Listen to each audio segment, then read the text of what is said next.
Good morning, everybody. Welcome back to the channel. Today, we're talking walls. We're going to start putting some up, some big panels. I have already been cutting my teeth on some of the smaller panels that you're seeing right here that has a couple of the outlets and a couple of the 12-volt outlets and stuff like that.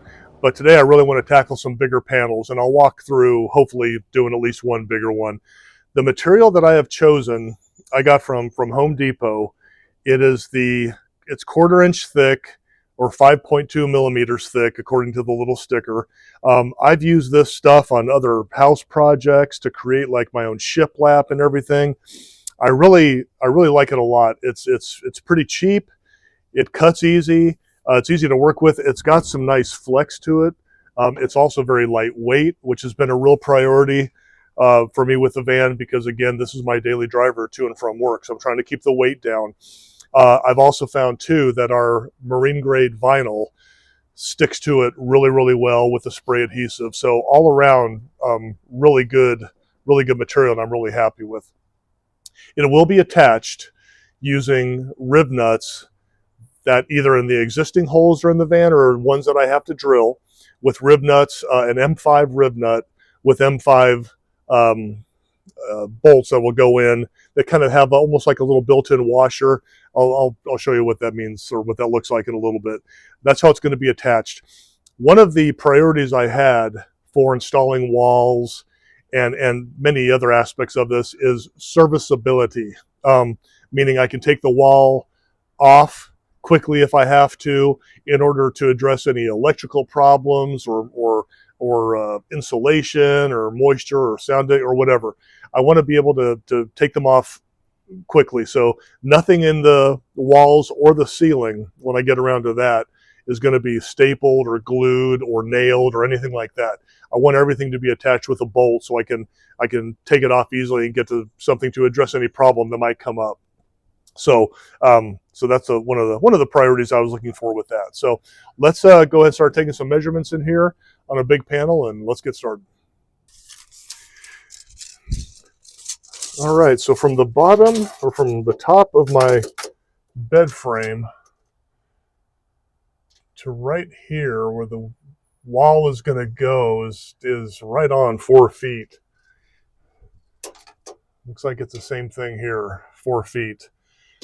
I'm going to be limited by how wide I can make a panel because of the material that we got, because I don't want to have any seams on one panel. It's okay to have a seam, that wraps around and looks real nice on 2 panels, but I don't want to have a seam right in the middle of a big panel.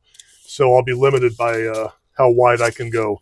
But it looks like 4 feet are just a little under to give a little extra room for the material as it wraps around. For the marine grade vinyl that we have as it wraps around should be good. Then I need to decide where this 12-volt is going to go. Obviously, I can move some of the insulation a little bit and shove it back in there. But other than that, I might have to make a couple funky cuts around here. That's what's going to take a long time, figuring out those kind of weird cuts. You need to take out this cargo light, make a recess for that as well. So anyway, let's check it out. Let's get going. All right, what I figured out is that I can go about 54 inches is the max width that I can go on any panel. In order for the material to cover it and wrap around, that'll be fine. So 54 inches wide. And again, it's just kind of dumb luck that I've got 4 feet from the top of the bed frame to where it's going to hit the ceiling, because of course that is the width of a 4x8 sheet of plywood. So that's perfect. That means I only have to make one cut. So I'm going to make one cut at 54 inches. Then I'll take it in there, kind of put it up and see where I have to use the jigsaw to get around any like little weird bumps or humps or anything like that, of which there's going to be a few, I think. So yeah, we'll start there, see how it goes, and see what kind of modifications we have to make. All right.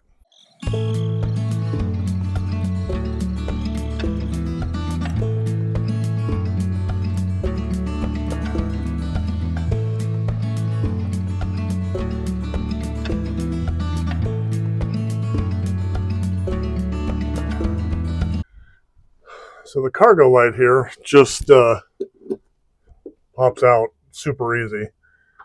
Got a little connection up here. If I can get it.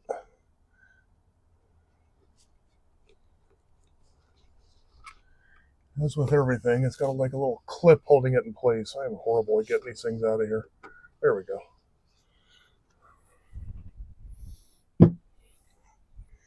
So there should be enough slack here. Actually, I can bring this around. Yeah. So I'll just have to cut a hole in the panel in order to put the cargo light back in. I'd like to keep the cargo lights. And luckily, I think I've got one over there that I can take off that has a template. So we might be able to do that. So let's see how this thing fits, though. See what kind of janky cuts I need to make here.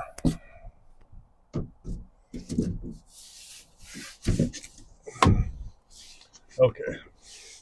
That's kind of what I thought. And it goes at a bit of a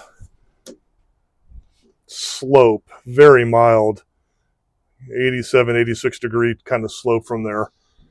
And I also need to cut around the wire protector thingy, plastic dealy bob here. Height-wise, it looks fantastic. And again, with this material, it's got enough flex. Oh, yeah, that's going to be perfect. That's going to be perfect. So I just need to kind of take my time with the jigsaw and make that a nice angle. But other than that, this thing is fitting right in place. Perfect. Perfect. So after going in and out about 6 different times, I finally got the general shape pretty good with the jigsaw. Now I just need to attack this edge with some sandpaper and try to get it as smooth as possible, get rid of some of the high spots that are over here.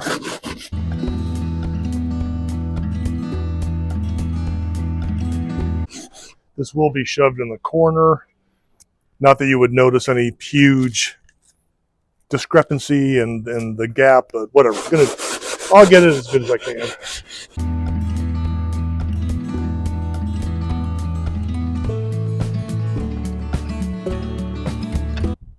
It does have a slight curve to it too, which I seem to have replicated pretty.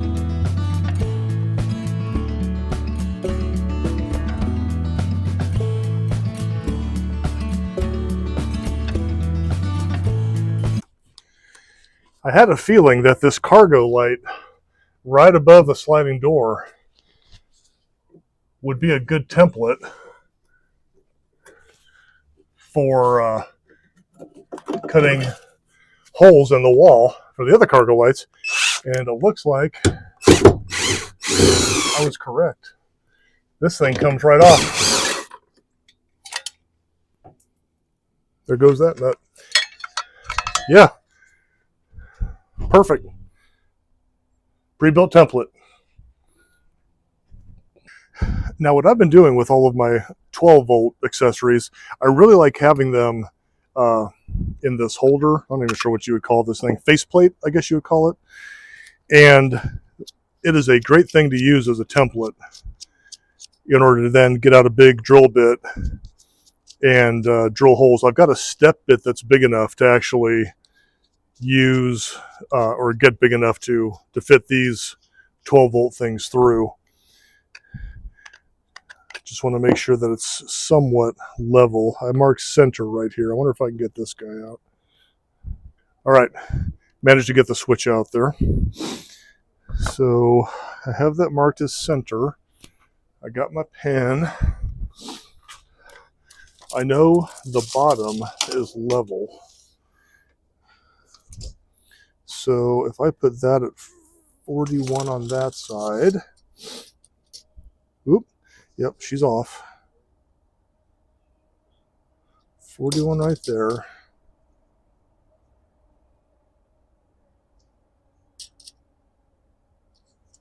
That looks good.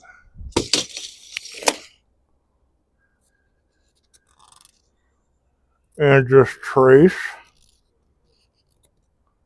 this thing. I think I can I do a Schruckel one for that one? Maybe, I don't know. I'll just trace it anyway. because the faceplate will be holding it in place. All right, let's cut them out.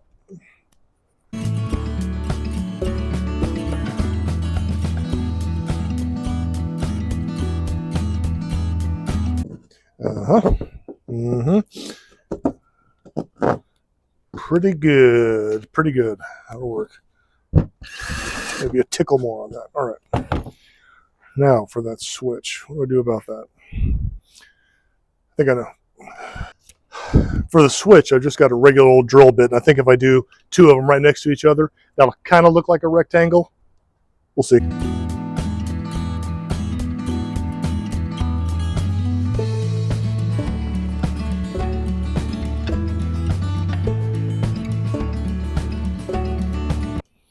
There we go. Obviously, you have to imagine it with the marine grade vinyl around it, but that looks pretty good. Now, I just need to cut out for the dome light.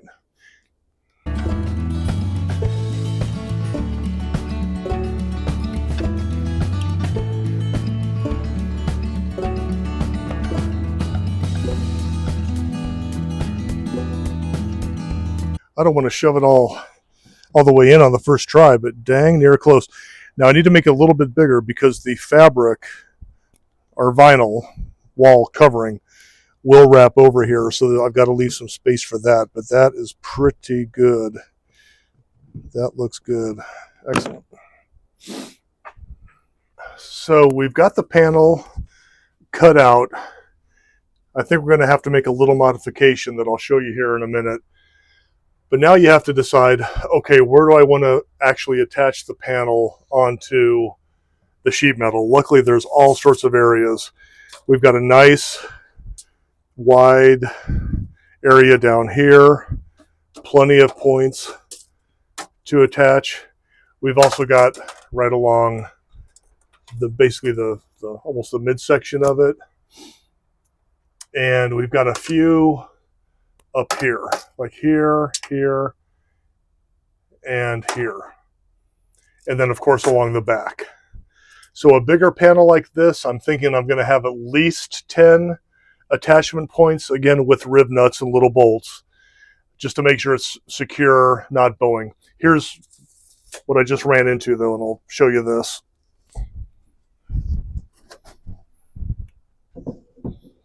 So when we put the panel up, it's covering up too much of this section right here, because this panel I also want to be able to tie in as well right here. So I think I need to cut this board, and you can see it's kind of we've got a curve here. It's definitely not straight up and down, so these panels, these openings kind of curve a little bit.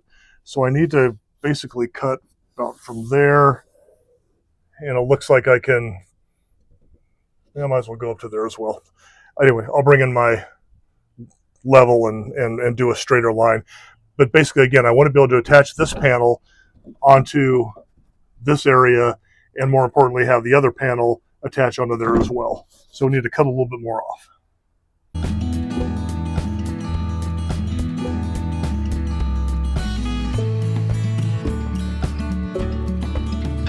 Okay, we'll go with that. I hope I didn't just, when I cut this, hope I didn't ruin it. We'll see. Okay, I just cut this board. Hopefully you can see that now it overlaps, and there's plenty of room on this piece of the body for the next panel to attach right here as well. So that will work out really good, really good. Okay, time to start drilling some holes and installing some rib nuts.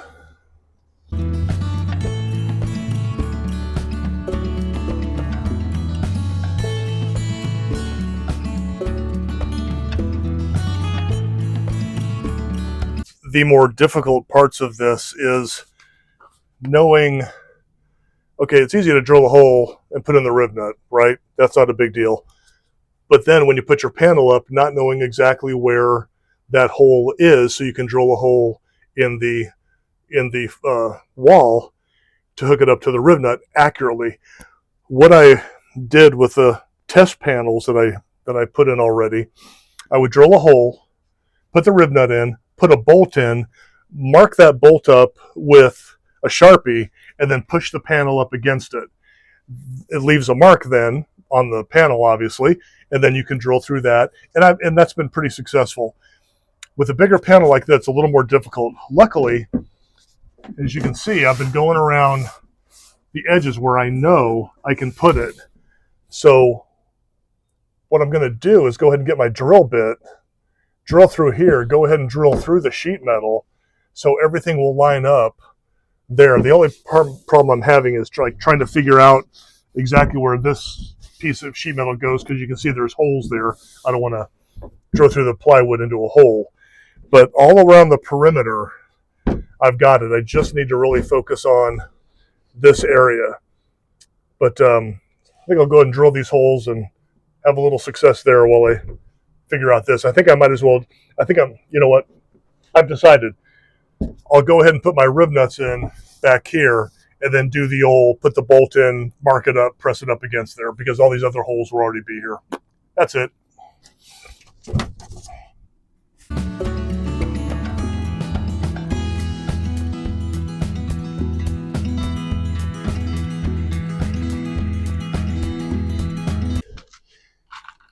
Now, as I mentioned, I'm going to be installing these panels with the rib nuts.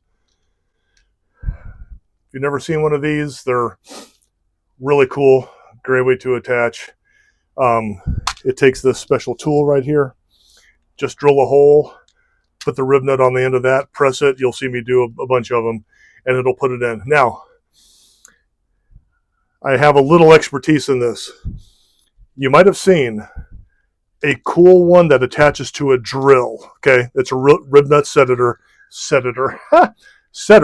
that attaches to the drill, and then you use the drill's power to compress the rib nut into the hole. Originally, I got one of those, and it lasted about 8 rib nuts. This one simply squishes. The manual one squishes. The drill one kind of is supposed to bite into the face of that. Well, after about 8, that part got dull and it was just spinning. So I returned that and I went back to the old manual one here. So you can try the drill one if you want. I thought it'd be really cool, it'd be a lot quicker. It wasn't. This manual one works fantastic. So definitely going along with that. So let me finish drilling the holes that I started. And got to get it just the right diameter for the rib nut, and then we'll start installing those. You definitely want to be careful. Don't want to get the hole too big. Oh boy. A little bit more. Perfect. So, open this up. Screw the rib nut on. Insert, squeeze, not too much, unscrew, rib nut, boom. Works really good. Very excited. All right, I'm going to finish these up and then I'll come back to you.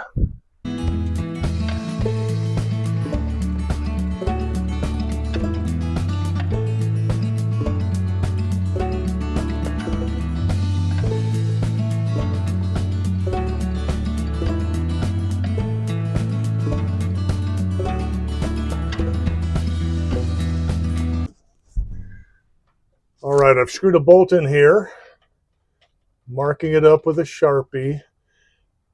I had a paint pen, but it quit working. I can't ever get those paint pens to work. And it was a Milwaukee one too, but it just doesn't work.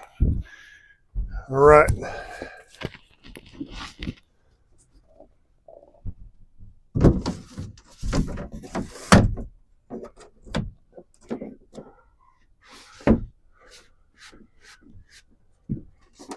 Let's see if we got it. Yep. You can see it right there. Now we just got to drill that out. Let's pause, shall we, from our wall installation, and let's talk about insulation.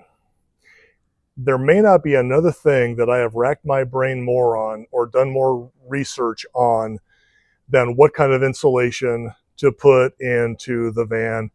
And like you, if you're starting on this or if you've already done it and you're just seeing what else everybody else is doing, you come up with basically there's a few options. The biggest one is Thinsulate, and then the wool, which you've probably seen. That's what we're going with. Other people use like that pink foam stuff, the rigid stuff. I know, back in the 70s and 80s, they were putting just good old-fashioned fiberglass insulation like in your house, and maybe they still do that. I've heard that maybe RV companies still do that. I don't know. But then people talk about, well, when you're on the road, the fibers they can get loose and stuff because it's vibrating. So that makes sense. And so what we settled on was Havelock Wool. They don't sponsor us. In the YouTube community, we're not a player. Bought this with our own money. You won't see any affiliate links. I don't even know what that is in the description. I make no money off using this. I have to say, so far, I'm really glad I went with this. I got one of these on sale before Christmas. That basically, the sale was it basically paid for the shipping. We then discovered, we're going to need more. So we had to pay full price the next time we got some. So I think all in all, 2 boxes of this stuff, which equals about 40 bats. And a bat is this much right here. Fibers. So about 40 bats. That should be enough to cover everything. And again, you can go in such a rabbit hole with insulation. And I finally decided, you know what? I like the idea of this. Everything I read said this was good. Havelock's website is real informative. And with everything, mildew resistance and cost compared to Thinsulate. So we decided to go with this. So far, I've been really happy with it. It does stay together really well, but when you do need to tear it up to stick it in all the little nooks and crannies, it tears pretty easily, but it's not going to fall apart. During the wall installation, maybe you've caught, we have some tape over some of the bigger runs of it just to keep it from falling out right now. I feel pretty confident when the walls are up, it'll stay put. I don't feel like it's going to compress too much over time, but we'll wait and see. That's why I'm making the walls modular. I can take them down easy in order to maybe check on it from time to time. So yeah, this is what we went with. I finally decided after I was racking my brain, I just need to make a decision. And I figured, you know what? This is not a submarine. This isn't the space shuttle. This does not need to be hermetically sealed. It's a van. It'll be fine. Do the best you can with a good product. So I don't feel like we skimped it all, and I feel pretty good about that. So yeah, Havelock Wool.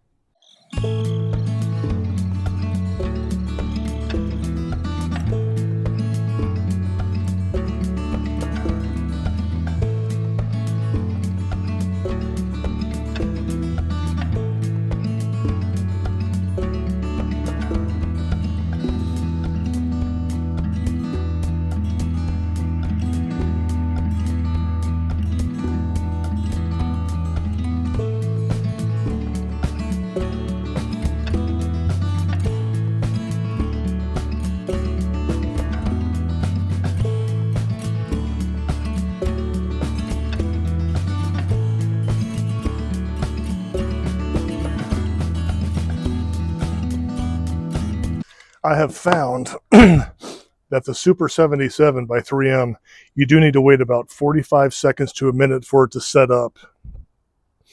If you try to put it on too soon, just like it happened right here, it'll just bounce right back, not stick.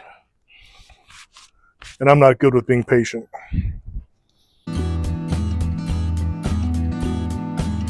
Now I need to cut out and fold in where the cargo light's going to go. While that's setting up, I can cut out where the 12-volt accessories are going to go.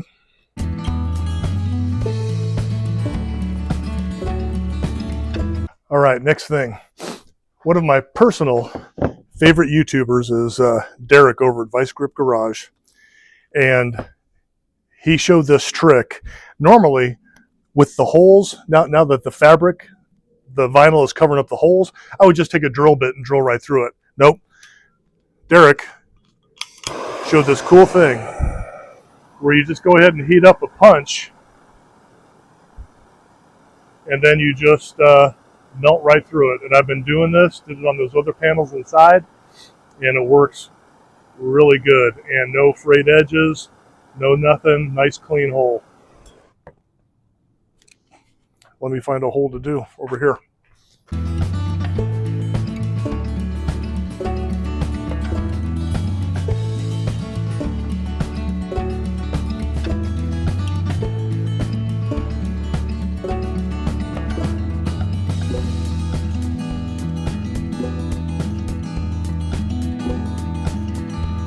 Melts right through. No drilling. No having to get caught up on the drill bit. You ever have that happen with fabric or insulation gets caught up on the drill bit? So thank you, Derek, for this tip. Works wonderful.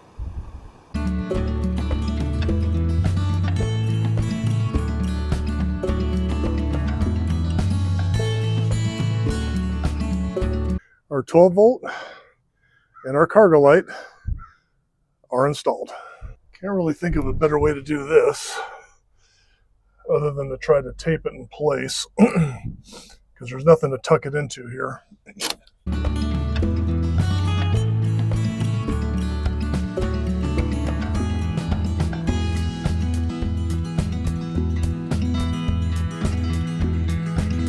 It's not pretty, but it should work.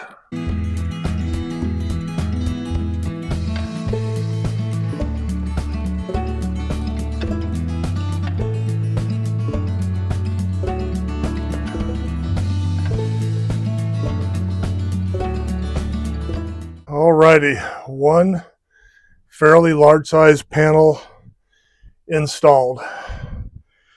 Looking pretty good. I'm very happy with how it turned out.